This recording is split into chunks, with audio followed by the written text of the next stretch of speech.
Knicks game Yeah. just as By the way, I went to a Knicks game with Taylor. She was there. Like this was like 10 years ago, and I was there with my son, and she literally we FaceTimed my daughter, who's a huge Swiftie at the time. nice. She's 23 now, and we had the best time. She was incredible. Oh yeah, I appreciate that. Yeah. I think the same thing, so it's perfect. Yeah, You're right. Maybe we can get Taylor to another Knicks game. yeah. Well, this is the time. You should definitely come though if you want to. I mean, I can. So when you get Since her self-titled debut album, Taylor Swift has built an empire.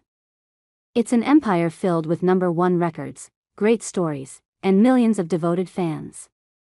And these days, it's almost impossible not to run into Swift fans in your daily life. Travis Kelce and Jason are witnesses to that, as on the latest episode of their podcast New Heights, the Kelce brothers were delighted to see special guest Ben Stiller. In addition to praising Taylor's incredible talent and incredible music, the comedian also recalled some of their favorite memories, one of which was when the New York Knicks were defeated by the Chicago Bulls on NBA opening night in 2014. Ben was sitting next to Swift and it left him completely blown away. Responding to Ben's kind words, Travis said, "I appreciate that. I think the same thing." Taylor Swift was a sounding board for Travis Kelce when he was deciding whether to retire from the NFL. Sources exclusively tell Page Six that the Grammy winner and the Kansas City Chiefs tight end definitely discussed the life-changing topic as a couple. We're told Swift, 35, made it known she was definitely in favor of Kelce playing again. She didn't want Travis to retire, an insider says. She wanted him to go out on a high note.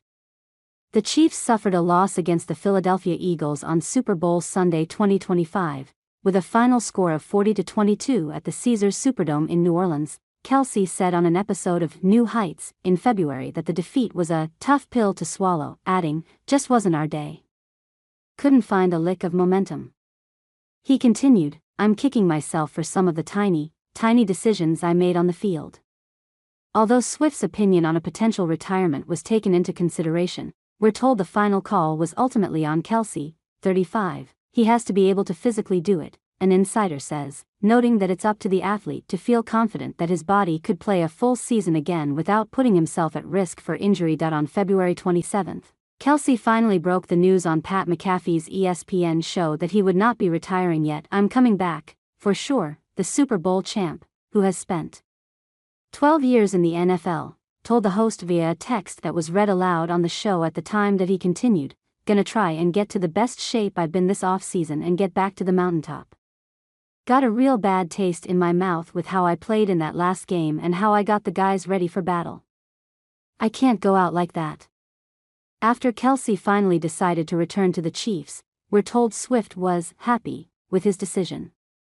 The "Are You Smarter Than a Celebrity?" host has been open about the fact that the Fortnite singer has been fully encouraging him to play football. That he said on The Stephen A. Smith Show in January, "I got all the support in the world to keep chasing these dreams." We're told Swift will, of course, be back in the stands or suites cheering on Kelce for the 2025-2026 NFL season, as she always has been, and plans to make it to as many games as possible.